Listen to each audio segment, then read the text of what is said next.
Endobeso. Kugenda mu mukaaga tifama ekintu eky'omuziki.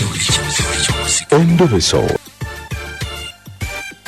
Tuyingidde omutabbizi akadde kano kennyini. Mwami Mutebi. Nkulamusizza. Woli sikulya bulungi eddoboozi terivaayo bulungi osobola okutereeramuko katini. Kanonya kanetiwaaka wano. Obulamu bugamba kitaata. Obulamu tebulina we buli. Nze Kadima ku Better FM nga bwe nagambye okukubira era nzuuno. Mwami Kadima neyanza nnyo okunkubirako. Buzibu kitaata. Akati mwami Kadima. Esebo. Obuzibu bwe nnina. Ampita Mutebi. Kale twalina kampuni mvuwa tukola ne mukwano gwange bamuyita BAM. Ekituufu kiri nti waliwo ebintu bye twabba. Akati ebintu bwe tubibba omugagga n'atugwamu n'atutegeera. Mwabibba mu kampani omwo mwennyini? Mu kampuni mwennyini. Okay. Kati omugagga watutegeera kale n'atuwummuzaamu n'atuwa suspend ya wiiki nga 2. N'atugamba sigenda kubasiba, sigenda kubagoba. Naye mugende muzze ebintu byange nze mbasonyiwe. Mwabba biki? Biri awo weebito mwami Kadima bizibu bya kunnyonnyola naye nga tusoma naye Mutebi naye obubbi bubi. Mwami mbeera yali egize ng'egaanya ate Munange ono BAM ye yabireeta. Yakukaka. Nga omanyi diri wagikuteekamu nga nawe olaba oyita nga tumanyi tebizze muzigo. Okay, kakati mbu kiki? Kati obuzibu obuliwo mwami Kadima mukama waffe yatuwa weeks nga 2. Omwami yabawa weeks 2 sasipe. Asipe twakatambulako wiiki ng'emu n'ekitundu abeena ku nga 4 naye mpulira mwami Kadima wano wendi. Sirina kasente sirina kyakulya kali ke kali muli maama ye taata kali akalimu nkaagala okufa obufi. Buzibu obuliwo bwe ngamba BAM. Ze ebintu by'omusajja atusonyiwe. Ebintu mbina. Ebintu kale twabitunda naye. Ale kati mwabitunda muzeeyo ki? Ebintu so tugamba BAM tutitenkanye omusajja tuyiye engeri gye tumugize ebintu bye. BAM takyakwata masimu. BAM ye si byaliko. Abeera erimba yaye banne oba yafuna omulimu mulala naye kano ke kalimo kanke ninawo mwami Kadima bambi. Ebintu bye musobola obifuna ne mubiddiza mukama wammwe. Ebintu era bikale ne wankubadde bizibuzibu naye era tusobola okubaako kye tuyiya ne tukitenkanya. Suspend eweddeko eno kuba batuwa weeks 2 naye twakatambulako n'empulira nedda obulamu sikyalina mirembe sirina wakati sirina mulimu na gumu. Mwali eri muleerwe mukubira amasimu tagakwata bwana Mutebi. Kati yabagamba temuddayo nga temubina. Yatugamba tuze ebintu bye atusonyiwe atudde butukole naye BAM mukubira tusala amagezi BAM si byaliko. Eno namba ya BAM gye wampadde? Ye namba ya BAM mwami Kadima nsaba tovaako naawe saagala oveeko kuba kati omusango gwa bubbi guugwo. Kale mwami Kadima tovaako. Bendi sigena vaako. Tigwayagala BAM muzeeyo bintu wayagala njogere naye nga mugamba muzeeyo ebintu. Muzeeyo ebintu asala amagezi gonna tutiko omusajja ebintu.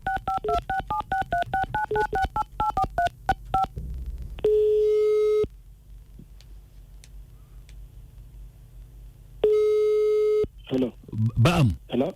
BAM. Wanji. Obadde webaseemu. Naye gyebaleko. Kale so nawe gyebaleko. Anion. Okay, Bampita Kadima. Nkubidde okuva ku Beat FM ku radio. Kakati. Mutebi omumanyi. Mutebi bwakyaliwo.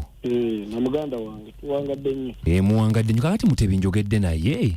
Nangamba mwabba ebintu by'omusajja. Naye omusajja akubira amasimu mubagambe nti baba wa suspect a week. Oli bubezi ku radio oba oli mu radio munda? Ale mu radio munda mwe ndi ku radio. Byomboza bani ababiwulira? Bani ababiwulira?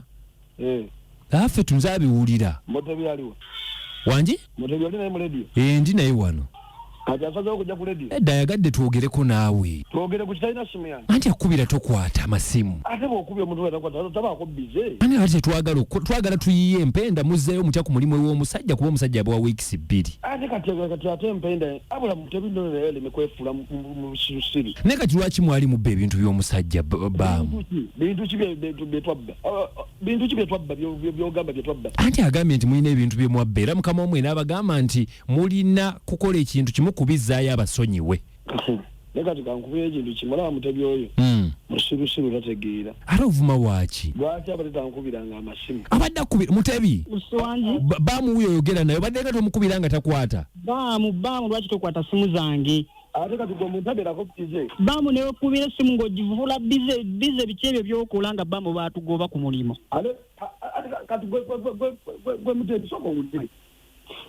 Mutebisoko uli wate kasobola kunkubira simu etogera bintu kasobola bitute kuledi bamu nze nkukubira amasimu bamu toyagala kukwata amasimu gange nkukubira onfula bufuzi bizo ozo oli bizo okola bikinga bamu tetulina mirimu anti nekati mutebibera muntu mukulu oli bamu tuzeyo ebintu by'omusajja bamu omusajja mukamu nze sina mirimu ndi waka ntudde gwe oba olimba yaye bo bakuwa ekyokulya nze sina kyendya bamu bayaye kati nze kagambe ebigambo bino nze nkola ndowooza owulira kati kwata ebintu by'omusajja obimudde nze sibbangako kati nkugamba ebigambo bino sibbangako era ebintu baba bibba bikwata obizzeeyo bamu otandise okwekaza okwekazaawo bamu ebintu tetwabibba ffenna ebintu tetwabijjayo ffenna bamu ebintu kibya wajjayo nange nze waleeta ebiboozibozi ng'onteera mutula kati bamu bikibetanisa okukola ndi ku mulimu gwange ndi mukukola naye bamu beera muntu mukulu lwaki mubirimu engala abavubuka b'ennaku zino lwaki mubba bamu bwoti woyogedde bamu bwoti wontadde mu bintu bbanga lye tumaze bamu ffenna badde nkutwalanga muganda wange naye tusitajje tukyalina nakakwati